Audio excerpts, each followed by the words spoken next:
नमस्कार, प्रणाम। मैं ज्योतिषाचार्य पंडित विवेक शर्मा आपका इस YouTube चैनल एस्ट्रो रिसर्च में स्वागत करता हूं। और इस YouTube चैनल के माध्यम से हम कई प्रकार के ज्योतिष रहस्यों के विषय में जानकारी आप तक पहुंचाते हैं,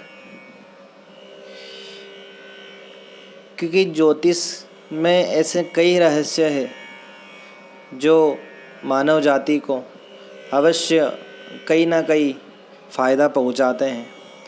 तो आज का जो मेरा विषय है वह ज्योतिष रहस्य में यह है कि कौन सा समय आपके भाग्य उदय का होगा, किस समय आपको अपने भाग्य से फल प्राप्त होगा। तो आइए प्रारंभ करते हैं। देखिए, होता क्या है कि हर रोज़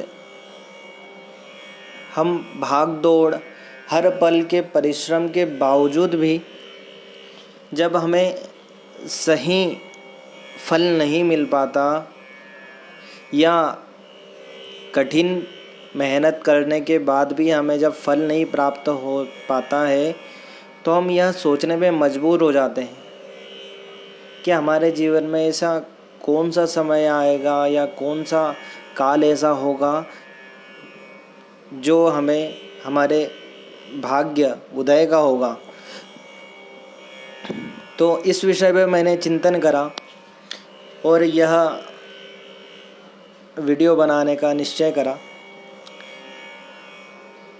तो आजकल देखा जाए तो मैं आपको एक साधारण भाषा में इस विषय के बारे में और सरल तरीके से आपको बताना चाहूँगा और कुंडली के माध्यम से बताना चाहूँगा कि कुंडली में जो लग्न से नवम भाव भाग्य स्थान होता है, अर्थात आपकी जन्म कुंडली है, उससे लग्न से गिनने पर जो भी नौवा हाउस आएगा वह आपका भाग्य होता है। और भाग्य का भी भाग्य होता है पंचम भाव, अर्थात नवम भाव से गिनेंगे तो फिर जो उसका नौवा भाव होगा वह होता है आपका भाग्य भाव, अर्थात भाग्य का ही भाग्य भाव अर्थात पंचम भाव। और द्वितीय और अर्थात दूसरे भाव और एकादश भाव को धन को कंट्रोल करने का भाव कहते हैं। तृतीय भाव जो है वह पराक्रम का भाव होता है। इसलिए कुंडली में जब भी गोचर वश पंचम भाव से द्वितीय भाव, 11वां भाव या नवम भाव या फिर इन चारों के स्वामी जब भी संबंध बनाते हैं, तो वह जो समय होता है वह आपके जीवन का शानदार समय बनकर आता है। यह प्रैक्टिकल किया गया सूत्र है, आप अपनी कुंडली में ज़रूर इसे आजमाएं। तो यह जो संबंध चाहे ग्रहों की युति में बने, चाहे दृष्टि के अनुसार बने, चाहे राशि परिवर्तन के अनुसार बने या नक्षत्र के अनुसार बने, किसी प्रकार से बने, तो वह आप मान लीजिए कि वह जो समय है वह आपके लिए आपके भाग्य का उदय होगा निश्चित। अब यदि चलिए मैं आपको एक उदाहरण देके समझाता हूँ कि मान लीजिए वृश्चिक लग्न है और वृश्चिक लग्न की कुंडली है। अब इस कुंडली में गुरु चाहे मीन राशि में आए या मीन राशि में दृष्टि डाले, साथ ही जो शनि है वह चाहे मीन राशि में आए या उस पर दृष्टि रखे, इसी समीकरण से, इसी के अनुसार चंद्रमा मीन पर विचरण करे या दृष्टिपात करे, वह जो है समय अनुपात आपके जीवन का शानदार परिणाम देने वाला होता है। देखिए, वृश्चिक लग्न है, वृश्चिक लग्न का जो स्वामी है वह मंगल है। लेकिन गुरु मीन राशि में हो या मीन राशि में दृष्टि डाले तो ऐसा जो योग रहता है गोचर में जब आता है तो वह जो समय है वह आपका शानदार समय होता है। इसी क्रम से एक सूत्र और भी है, मैं उसको भी आपको बताता हूँ कि कुंडली में जब जब तृतीय स्थान का अधिपति अर्थात तीसरे भाव का स्वामी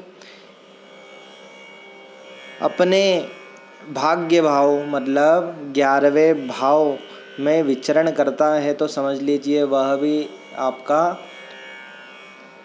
समय अच्छा जाने वाला है। जब जातक जितना वह योग से क्या, जब जातक जितना अधिक मेहनत करेगा उतना अधिक उसे पैसे या आय की प्राप्ति होती है। यहीं से जब तृतीय भाव से दसम भाव का संबंध होता है तो जातक मेहनत करके आय की प्राप्ति करता है।